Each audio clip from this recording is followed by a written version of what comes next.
Bon, à la base, je voulais faire un react de Macron qui est passé à la télé hier à 20h. Sauf que, en fait, j'ai pas réussi du tout parce que, genre, d'habitude, je suis en mode énervé, mais tu sais, vitaliste, il y a plein de trucs dans ma tête, j'ai dit plein de choses.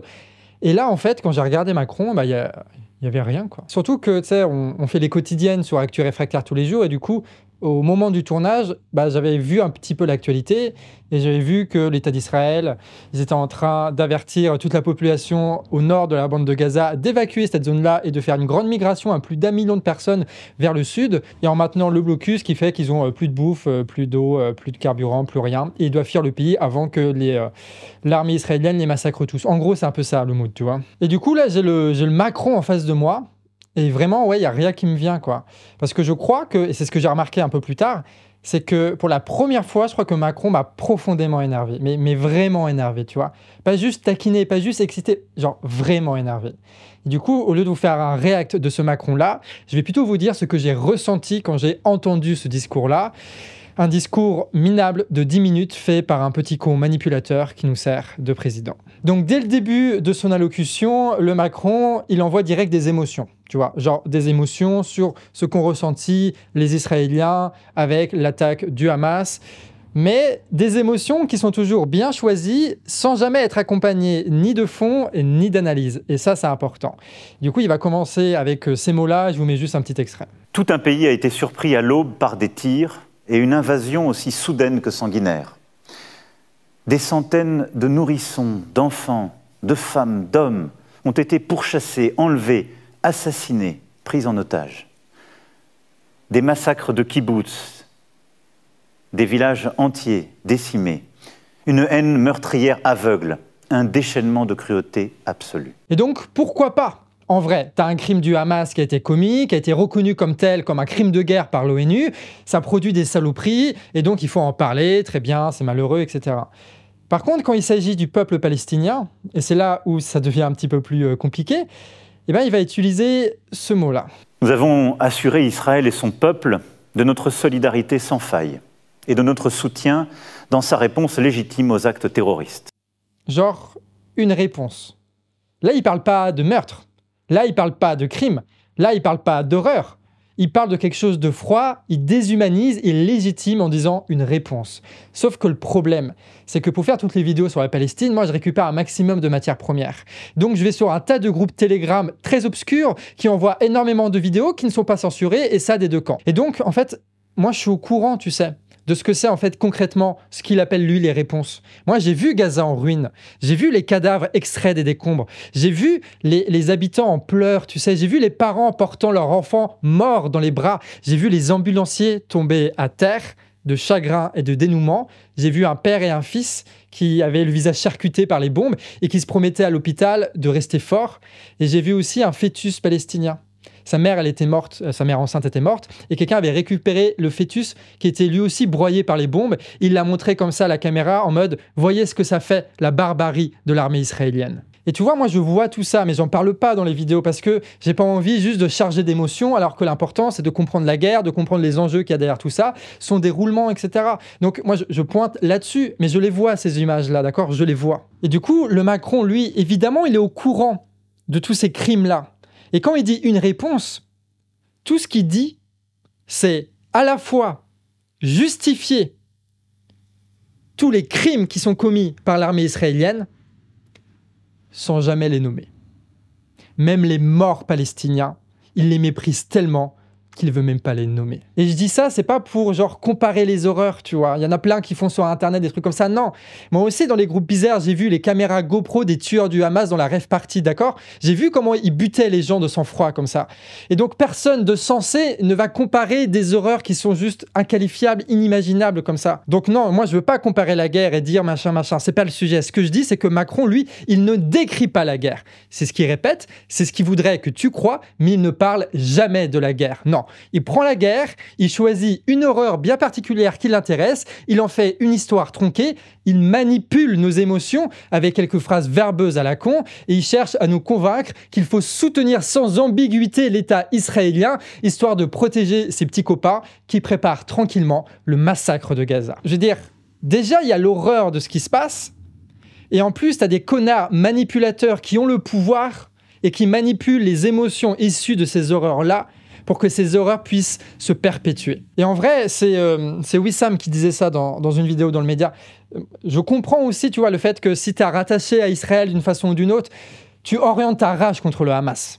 Et que si tu es proche de la Palestine d'une façon ou d'une autre, tu orientes ta rage contre l'État israélien. Et c'est l'émotion et c'est normal. Mais de la part d'un chef de l'État qui juste lit froidement un prompteur d'un texte qu'il n'a même pas écrit, c'est juste ses conseillers en com qui l'ont fait, et qui prend qu'une partie de cette guerre-là pour appuyer comme un lâche la propagande de l'État israélien, osant affirmer que les bombardements ne touchent que les civils, taisant le fait qu'il y ait des bombes au phosphore qui sont envoyées, taisant les blocus immondes, taisant les enfants assassinés, les professeurs assassinés, les journalistes assassinés, taisant les centaines de milliers de déplacés, taisant les rapports de l'ONU qui dénoncent ces crimes de guerre sans aucune ambiguïté, taisant les décennies de colonisation, d'humiliation, d'appauvrissement du peuple palestinien. Mais quelle merde ce président en vrai! Comment ose-t-il s'asseoir dans la souffrance de millions de personnes comme ça? Comment ose-t-il reprendre la plus crasse des propagandes sans qu'il y ait aucun putain de journaleux pour le reprendre, alors que ces mêmes chiens de garde ont passé la semaine à traîner dans la boue les députés LFI qui ne font que reprendre les analyses et les constats de l'ONU. Ce qu'il fait, Macron, ça a un nom et c'est immonde.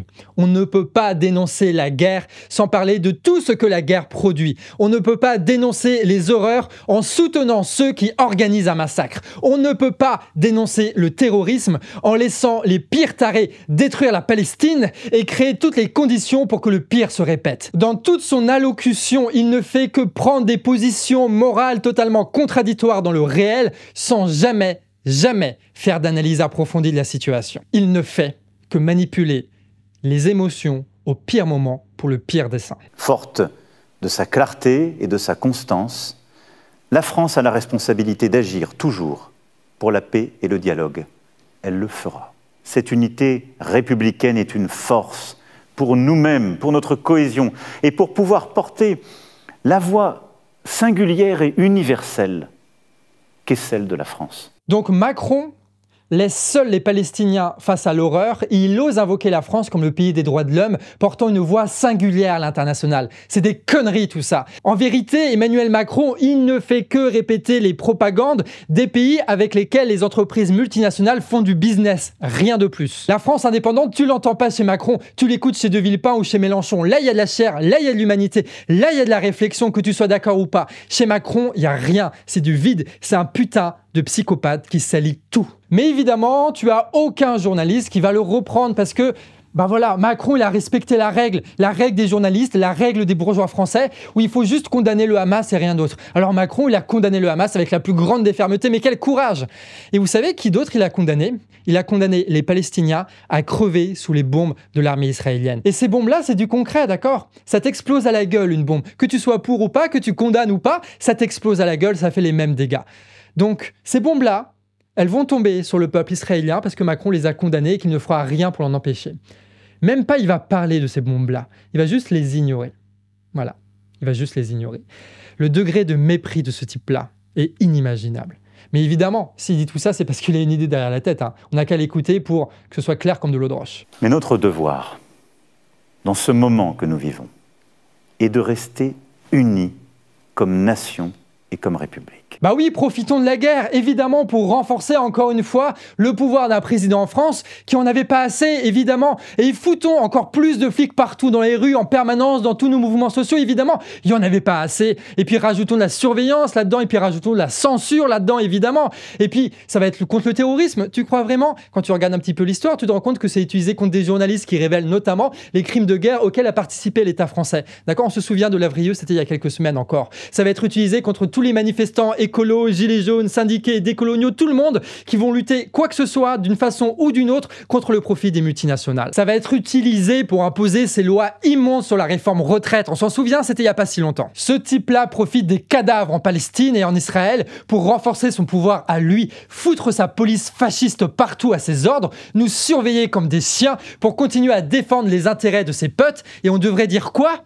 On devrait dire vive Macron, vive son union nationale. Mais jamais qu'il aille se faire foutre. Il ne s'agit que de pouvoir avec eux, jamais de justice. Alors nous n'accepterons jamais son union nationale, jamais nous ne tomberons aussi bas dans la propagande et la manipulation. Sauf que ce que je dis là, évidemment, quand tu l'écoutes, c'est justifier le terrorisme. Nous savons dans notre chair que rien ne peut justifier le terrorisme. Il ne peut jamais y avoir de oui mais. Et pourtant, c'est pas compliqué à comprendre. C'est précisément parce que nous détestons la guerre et que ce sont les nôtres qui subissons ces horreurs-là que nous voulons comprendre les mécanismes de la guerre pour briser ces mécanismes de la guerre et que jamais ces horreurs-là ne se répètent. On ne veut pas se contenter de pleurer nos morts. Nous sommes des militants contre la guerre et nous devons tout faire et nous ferons tout pour empêcher que ces horreurs-là ne se répètent encore une fois. Et c'est précisément à cause de ces raisonnements à la con toxiques qui sont répétés par tous les journaleux et par quasiment l'intégralité des putains de politicards que le débat est impossible pour comprendre d'où vient la guerre. Et du coup, on se condamne à répéter les mêmes erreurs qui nous ont conduits précisément dans cette merde-là. Il faut avoir un petit peu le souvenir en tête, les attentats du 11 septembre, qu'est-ce qui s'est passé ensuite? Une guerre interminable en Afghanistan pour du pétrole qui se termine avec des milliers de morts, des crimes de guerre et les talibans au pouvoir. En Irak, ils mettront la résistance en prison et qu'est-ce qui va se passer? Eh ben, dans ces prisons-là, ils vont concevoir l'État islamique avant d'être libérés pour construire dans les ruines de leur pays l'un des pires mouvements terroristes de ces dernières années. Ils ont détruit la Libye et la Syrie pour les pires intérêts impérialistes et c'est dans ces territoires abandonnés et saccagés sans aucune infrastructure que les pires groupes armés religieux se sont substitués à l'État et ont offert à la population de quoi vivre et de quoi se venger de toutes les saloperies qu'ils ont subies.